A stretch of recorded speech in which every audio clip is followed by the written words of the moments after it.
In this country, the responsibility for law enforcement is, of course, vested in the police. The police were founded in Victorian times by Sir Robert Peel, hence their affectionate nickname, Pig Filth. If you want to join, standards are high. You need GCSE or equivalent in 5 subjects, including creative writing. A useful subject, especially when it comes to taking statements. A foreign language is also useful here, as it will help you with translation. For example, a phrase like, I was at home with my wife at the time. might translate as, I done it, it was me, you got me, bang to rights and no mistake. Once you are accepted into the police, training proper can begin, starting, of course, with the most vital areas. Squat, patronise the motorist. Hello, Alan Prost, where's the fire? On the right, ask the bleeding obvious question. Is this your vehicle, sir? In Britain, the friendly village bobby is also a stereotyped figure, inflexible and usually not very intelligent. This is plainly based on fact. If the police are so clever, why do they always need someone else to help them with their inquiries? If you do fall foul of the law, you'll be confronted by lawyers. Now, lawyers speak a language of their own, a language incomprehensible to laymen. For example, when they say, You are hereby and hereinunder charged that you did both recklessly and willfully contravene Section 3, 1 and 4, Section subsection 2 of the 1981 Amendment to the 1949 Act, hereby and hereinnder stated, pertaining to the intake of liquid substances deemed or stated to be of detrimental physiological and psychological effects on the mind and or body. what they really mean is, Aren't you captain of Arsenal? It is probable, however, that lawyers only speak incomprehensibly in order to relieve their own boredom. Let's face it, modern crime is dull. The highly sophisticated financial world of the 1990s has finally put paid to the old-style criminals. OK, lads, here's the plan again. Bank opens 9:30. Eric, you take the doors, I'll hold up the cashier, all right? What with? Multiple share applications. You said no more share applications, not after the British gas job went wrong. We each buy 2,000 preferential shares and it's outside into the motor. We hold up until the price hits 150 and then we sell. What if the Dow Jones drops and gilts fall against the dollar, causing a major downturn in futures and options? Yeah. Then we just blow the safe and piss off. Allegations of corporate crime, as the Polly Peck case shows, are massively on the increase. And the huge number of businessmen now in jail has led to complaints about conditions. In some places, it is claimed that there are as many as 5 prisoners to a cell phone. in the past, successful criminals quickly moved into popular culture. There were men who were brutal, clever and stylish. Men like the Cray twins, Al Capone and Lester Piggott. Nowadays, however, what marks out many major criminals is the fact that they are dull enough to understand computers. Computer fraud is a huge growth area, hardly the stuff of romantic heroes. Ah, Robin Hood, you have returned. Did you succeed in your struggle against the Sheriff of Nottingham? Well, yes, I did, actually. Fortunately, the sheriff is IBM compatible. So what I did was I hacked into the mainframe and altered his software to redirect his profits into my Poor People number 2 account. They man will get no sleep tonight. The sophistication of modern corporate crime is also a problem for juries. During the Guinness trial, for example, it was claimed that the evidence was far too complicated and intricate for the general public to understand. Well, that's rubbish. I mean, he definitely killed him. Prison overcrowding.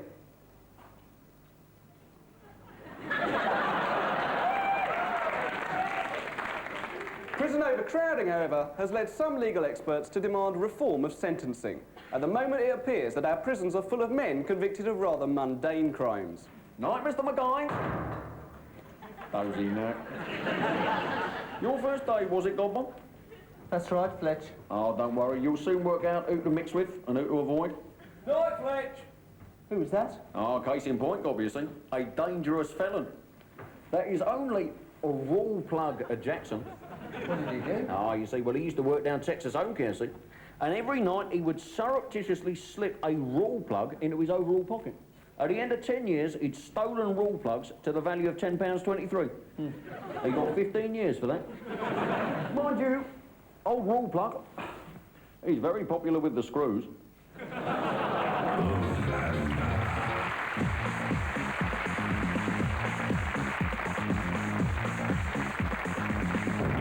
Yeah, Crime Stoppers would like you to take a close look at this photograph of Johnny Spanucci, head of the Chicago Mafia-style mafia. He's believed to have landed in Heathrow 2 days ago. So, I want girls, I want cocaine, and if he comes to your casino, keep him sweet.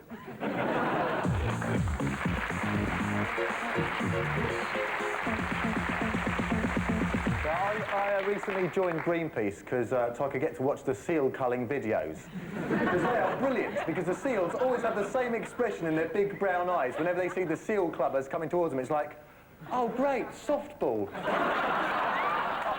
Are we fielding? Referee!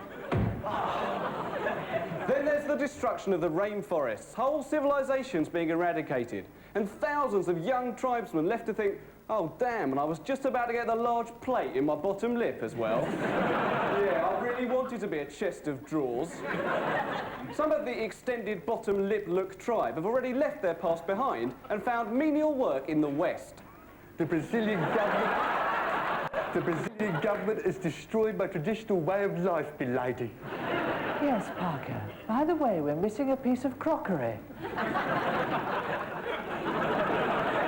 Of course, the destruction of communities by progress isn't restricted to faraway places. The new high-speed tunneling is threatening to destroy Kent village life.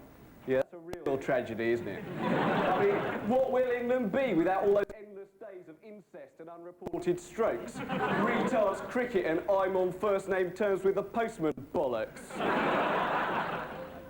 And now, a reading from Heathcote Williams' classic conservation poem, Sacred Elephant. Oh, elephant, you're so chuffing brilliant. We're all just rubbish, but you're great, you are. I thought you were particularly good on Daktari. When you get all hot and you roll around in the mud to cool off, that's very clever, that is. And, of course, it was completely out of character what happened that time on Blue Peter. Thank you.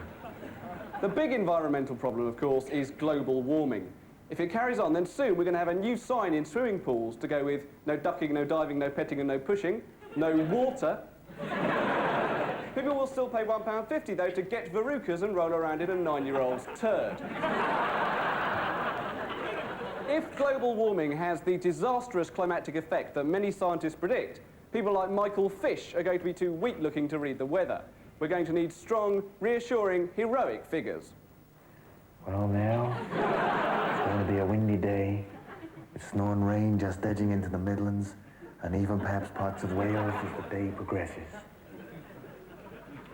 Well, there you are. And now, it's time for Top of the... Did I say I was finished? But we might have guessed that trouble was on the way. In recent years, certain BBC weathermen have even seemed too nervous to tell us the forecast. Oh, well, things, wind and rain, oh dear. I told you never to lie to me.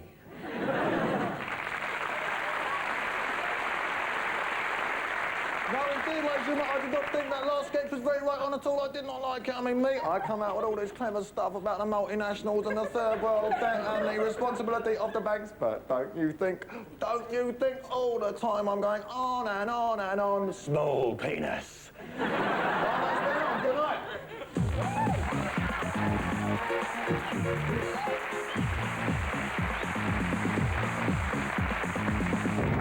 Fun fairs have got to be taking the piss.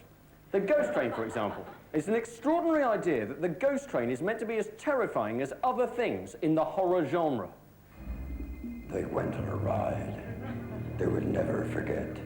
First, they had to face the skeleton that was made of cardboard. It didn't quite pop out at the right time. The 5-year-olds in the seat in front screamed sarcastically. They were forced to confront dark questions, like what's supposed to be frightening about going through some double doors. And then, just when they thought it was all over, it was. A common problem with fun fairs is getting confused by the caravans and going to the fun fair only to find out that it is in fact some gypsies. Still, you can always have a laugh, Dad, I want to go on the pile of burnt mattresses. Fun fairs are never fair, as we know from the Tenants LA advert where the bloke with the big nose discovers that the coconuts in the shy are glued down. Of course, that advert isn't that realistic, as in the real world, instead of getting away with the cuddly toy, the bloke with the big nose would have been taken around the back of the caravan generators and shot. They would have put one of those pellet rifles from the shoot the duck stall in his mouth and pulled the trigger, and it would have missed. But like, they're all rip-offs, like the dart stall where you have to hit some playing cards. I mean, the rules of real darts are just dead simple, as otherwise Jockey Wilson wouldn't be able to play. But with funfair darts, no one can be expected to understand the rules. Jockey, you require to hit the jack and then the 10 and then any selection of red cards minus the total you get from the first 2 darts.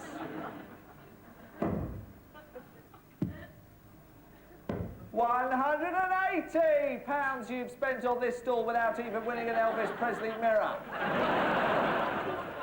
Still, what the funfairs do have to recommend them is the personnel, because, you know, the staffing is excellent. And it's good, you know, it's a warm glow you have inside thinking, they haven't just employed anyone here. So, you've applied for a job on the airborne rocket waltzer of death. I should remind you that in that position you'll be working with A, children, and B, highly specialised and extremely dangerous equipment. So the 2 things we do require of all our employers is A, a facial tattoo, and B, a criminal record.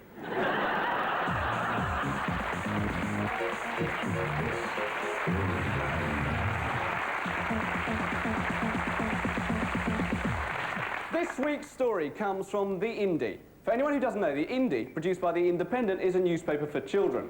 Rather like John Craven's Newsround, only without a tosspot and an Aran sweater. The trouble with John Craven's Newsround, of course, is that it doesn't have children in editorial control, which would be a good idea in political programmes generally. Because what I'd like to see is next time the Employment Secretary goes on television and gives us a rundown of the government employment figures, or next time the Health Secretary tells us how much they're spending on the NHS, I'd like the interviewer, David Dimbleby or whatever, to let them finish and then go, "Oh, Chinny Recon." "Oh, Jimmy Hill." Now, The Indie, despite the age of its readership, is a paper which can often bring fresh and original insights into many of the major issues which face us today. The letters page in particular demonstrates the paper's maturity, with correspondence tackling such issues as racism, green politics, and this letter, which comes from the 2nd of January edition. This is an absolutely genuine letter, and amazingly, it was written by a 9-year-old. Dear Indy, I am 9 years old, and I used to have a very nice girlfriend up until yesterday. My friends were jealous of me and started spreading rumours about me not being able to wipe my bottom after I go to the loo. They said I have to get the teachers to do it. She believed them and dumped me. Please can you help me? Yours sincerely, Captain Mark Phillips.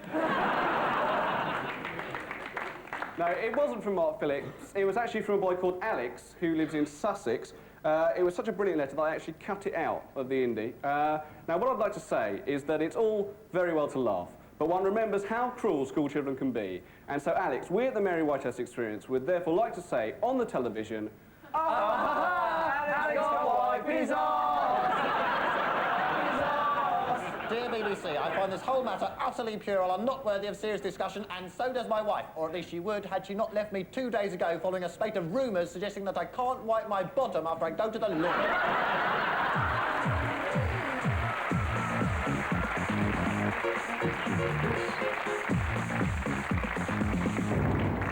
We feel it is our public duty to warn you of a grievous malpractice that may be at the bottom of many of today's social ills.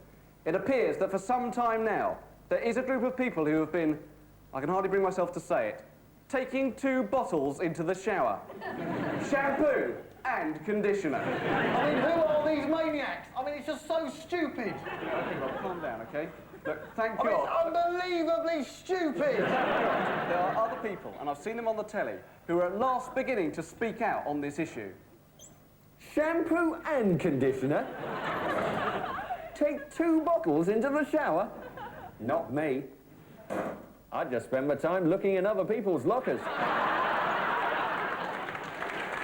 And what I particularly like about the work of this pressure group is that their very tone of voice, absolutely filled with contempt and disbelief, expresses exactly how this shampoo and conditioner behaviour is on a par with the worst excesses of humanity.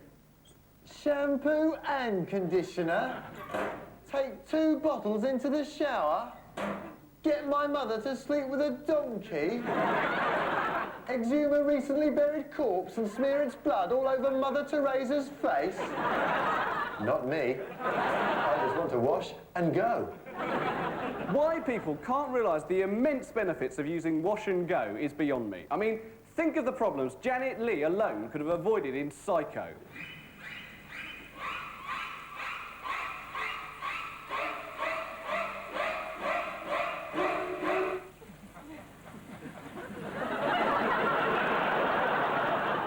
Wash and go, as well, is a really constructivist name for a product. That is, it's named off like what you do with it and what you do immediately afterwards. So, like, Eat and Go is the new designer name for all brand.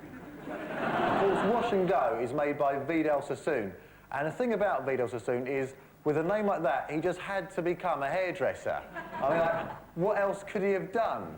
He's back. He's angry. It's Vidal Sassoon. But what I really think they should have is shampoo and conditioner. Take 2 bottles into the shower. Not me. I'm Duncan Goodhue.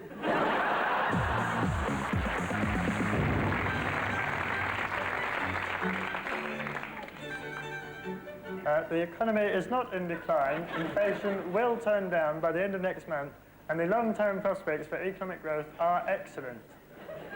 Oh, chinny reckon. Scratch my beard, chin rub, Jimmy Hill.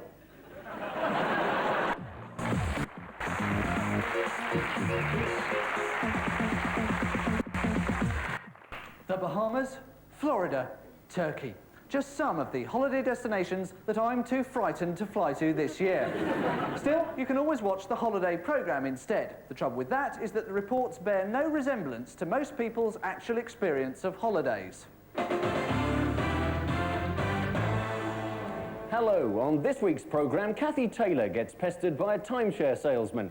Eamon Holmes spends 2 weeks looking for somewhere that sells Diacalm, and Anne Gregg has her bag stolen. And then returns home to find that it's been 90 degrees in Britain for the last fortnight anyway. But first, for a report on skiing in the French Alps, it's over to the General Hospital Fracture Unit. For some reason that no one understands, a large number of men use their annual holiday as an excuse to see what they would look like with a beard. Millions of them do this every year. They go away looking like the Partridge Family and come back looking like ZZ Top. The only holiday on which beards are acceptable is a walking holiday. All walkers have beards. No one knows why. Maybe it provides extra storage space when their rucksack becomes full. A survey last year showed that 40% of people who go abroad wouldn't bother to go if it wasn't for the weather. Now, this no longer matters since the arrival of Centre Parks, which is great for any family who want to spend a week in a conservatory outside Nuneaton. There are many other reasons for not going abroad, not least of which is to avoid the kind of British people who go abroad, not the ones who go to Benidorm and eat chips. We're talking about the travel bores. These are the kind of people who don't go on holiday, they travel. For a start, once they're back in Britain, travel bores will try and impress you by using local words and phrases they've picked up. Hi, I tell you, it was absolutely fantastic because we were there during the festival of Hoke Na Hana Hosa. Yeah, it was absolutely fantastic. It takes place every year on the second weekend after Halawada Hana Nosa, and you get given a slice of the traditional Baidada Hene Hosa, and you drink it with a large glass of the traditional Buke Nana Hosa. You're a bit of a tosser.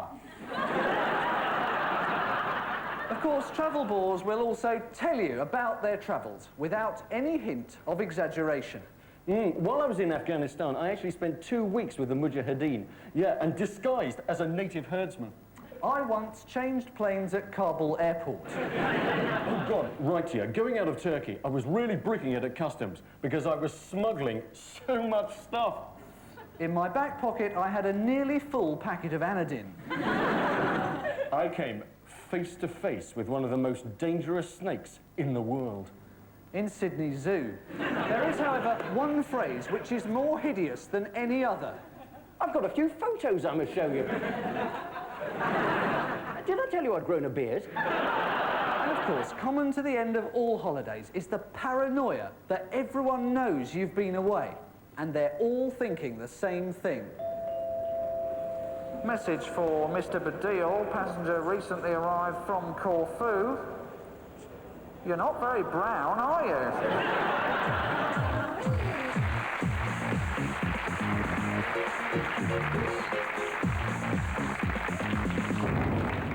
The fortunes of football are now completely interlinked with that of TV. As a result, most people in the game are now brilliant communicators. Well, I was very happy with the way the Ireland team played. Well, I was very happy with the whole team in the dressing room at half time. I was giving a story, talking to him for about 15 minutes. Ray Houghton stood up. He said, "Excuse me, Jack, I just like to say on behalf of the whole team here, we can't understand a word you're saying." I said, what do you mean you can't understand a word I'm saying? And he said, "Pardon?" From the individual footballer's point of view, for example, the most important thing now is the post-match interview. And joining me now on the touchline, just out of the showers, is Matthew Letitia. Now, however, some footballers like Gary Lineker or Ruud Gullit are quite articulate and intelligent. I mean, if this carries on, soon the post-match interview will be ruined. So, talk us through your first goal. Well, Jim, as the ball came over, I realised this was no longer a ball anymore, but the ball. Fußball, in the sense that I think Wittgenstein might have used it. And from there on, my progress towards goal had an almost organic coherence, solipsistic, you might say, in its universality. Thank you very much, Vinnie Jones. And now, back to the studio. Well, really, there's no excuse for swearing or bad language in the game of professional football, even when, as today, the referee was clearly a... Paul Gascoigne claims that he was not swearing when he was sent off in disgrace recently by the referee. He even brought in a lip reader to prove conclusively that what he was actually saying was, "The fog on the Tyne is all mine, all mine." The worry, of course, is that bad behaviour by the players may be aped on the terraces. I mean, the fans might start swearing. Most TV commentators started their careers on radio, where, of course, precise description is everything. Let it get to Barnes, right-hand ball upfield, back to Stevens. Square pass down crossfield, up back through to the defence to Beardsley. A long raking ball in the shape of a treble clef over to Reid, who's at 3:10 if you're approaching from the A437. Down the line to the gentle angle of Peterborough to London, according to the old GWR train route. And as the ball goes into touch round about the 3rd down and 10, if this was an American football field, there goes the whistle for the game to start. The commentator's right-hand man is always the professional, in-the-game pundit. And watching the match with me is Ron Atkinson. Ron, I think one criticism that can be levelled at this stage is you're a fat bastard who knows sod all about football. Let's have a booking.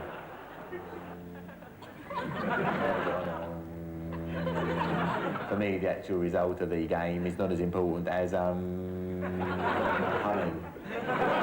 got 5 O-levels. Oh, Jimmy Hill, I scratched right here. I reckon you have as well. One of the most famous voices in TV football is the bloke who reads out the final scores on grandstand. How long have you been doing it? Years in the business, 47. Grandstand itself, 25. Would you like a cup of tea? No thanks. Can I ask you your opinion of John Inman? I wouldn't say he's just the most effeminate man in the north, 'cause he's Queen of the South, too.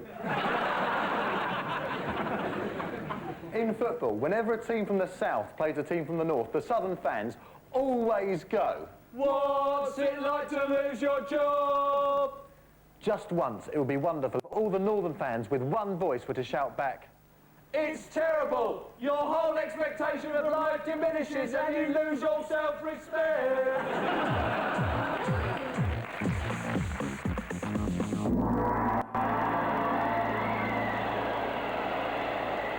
There are many things in the world which are beyond the normal limits of understanding. Poltergeists, out-of-body experiences, why anyone watches The Word. There are many mythical creatures which some claim are real. Here in the Himalayas, many mountaineers claim to have spotted the abominable snowman. Although no one has yet answered the question, how can a snowman be abominable? Yes, well, I think we should scale the north face of the mountain. Good Lord, what What is it? I don't know, but it's got a carrot for a nose and a manky old scarf on. It used to have a carrot for a nose, but some kids have taken it out and stuck it where its knob should be. The abominable snowman is also known as the Yeti, a strange, hairy creature from another time. Some experts claim it may simply be a member of status quo who's got lost. Other such creatures include dragons, at one time fierce noble beasts, but now reduced to doing mouthwash commercials. And then, of course, there's the Loch Ness Monster. Many expeditions have sought to prove the existence of this fabled beast, this mysterious creature that lurks at the bottom of a 2-mile stretch of freezing cold water. For Nessie. You're doomed. I saw her once. Many moons ago, I was walking by the log when suddenly, rising from the water, I saw a huge head. Aye. Fangs, long, scaly neck. At first, I was afraid. I was petrified, thinking I could never live without you by my side. And then I spent so many nights thinking how you done me wrong. I just thought how I had to get along, but now you're back. Then, of course, there are the psychic phenomena. From outer space. You're doomed. So many people are interested in psychic phenomena that there is actually a newspaper for them, Psychic News. This is the only newspaper where everybody always gets the crossword right. We now move on to UFOs. One man obsessed with these was Eric von Daniken, who in his best-selling book, Chariots of the Gods, contended that originally a spaceship crash-landed on Earth needing repairs, which must have been great for the aliens. Sorry, mate, there's no way I can fit you in this week. Come back towards the end of the next millennium. You're looking a bit peaky, Orville. It would undoubtedly be brilliant if we ever did get visited by creatures from another planet, if only because we'd be able to see how the media would cover the event. Here at Westminster, the atmosphere is electric. It's also 90% oxygen, which is very similar to planet Zorb. Several of the aliens came up to me in the corridor earlier and said, "We are the masters of the Earth. You puny humans are powerless against our highly advanced intelligence." But when I asked them how they would restructure the poll tax, they were stumped. There are also rumors that they have perfected a teleportation device capable of beaming matter across the universe. But this seems... There have been so many sightings of UFOs that one is tempted to think that there might be something in it. But why do they just hover about and never make contact? The only plausible explanation is that the Earth is up for sale. And that intergalactic estate agents are showing people round. Well, as you can see, it's got 5 oceans and 5 continents, 6 if you'd like to convert Antarctica, providing bright and spacious accommodation in this sought-after area of the solar system. Oh, one more thing. The heating system is broken. Highly unlikely. This is Don Cole at Westminster. Douglas Hurd.